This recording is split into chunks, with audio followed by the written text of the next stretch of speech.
Tenth International Day of Yoga for Self and Society, Narendra Modi ডাঙৰীয়াই ৰাষ্ট্ৰসংঘৰ মজিয়াত 2014 চনৰ ছেপ্টেম্বৰ মাহত এই বিষয়টো উপস্থাপন কৰিছিল।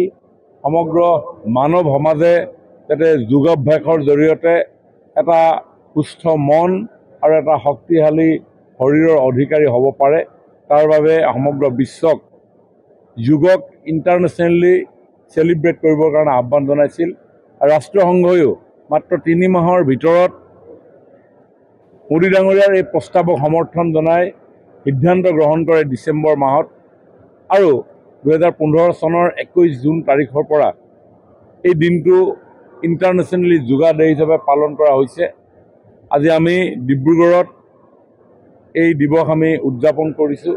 মই আশা কৰিম মানৱ সমাজৰ ব্যস্ততাপূৰ্ণ এই মুহূৰ্তত কিছু সময় যোগাভ্যাসৰ জৰিয়তে মন আৰু শৰীৰক আমি সুস্থিৰ আৰু শক্তিশালী কৰি ৰাখি জীৱনৰ বাটত আগুৱাই যাবৰ কাৰণে এটা স্পিৰিচুৱেল এনাৰ্জি আমি পাব পাৰোঁ যোগ অভ্যাসৰ জৰিয়তে। কাৰণ আমাৰ হাজাৰ বছৰীয়া সভ্যতা সংস্কৃতিত যোগ অভ্যাসৰ কথা কোৱা হৈছে।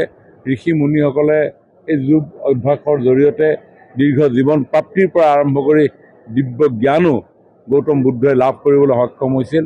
গতিকে ভাৰতীয় সভ্যতা সংস্কৃতিৰ এটা অতি গুৰুত্বপূৰ্ণ বিষয় হৈছে যোগা।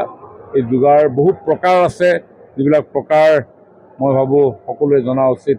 সমাধি স্তৰ এনেকুৱা এটা প্ৰকাৰ য'ত যোগৰ শীৰ্ষস্থানত আমি উপনীত হৈ মন আৰু আত্মা একাকাৰ হৈ যোৱা এটা স্তৰ আমি পাব পাৰোঁ। গতিকে যোগৰ জৰিয়তে আমি আমাৰ মনোবল সুদৃঢ় কৰাৰ উপৰিও আমাৰ শৰীৰো আমি শক্তিশালী হ'ব পাৰে। গতিকে মই আজি এই ইণ্টাৰনেশ্যনেল যোগা ডেৰ আজি এই দিনা সকলোকে মই মোৰ শুভেচ্ছা জনাইছোঁ। এটা সুস্থ শৰীৰ আৰু সুস্থ মনৰ গৰাকী হওক।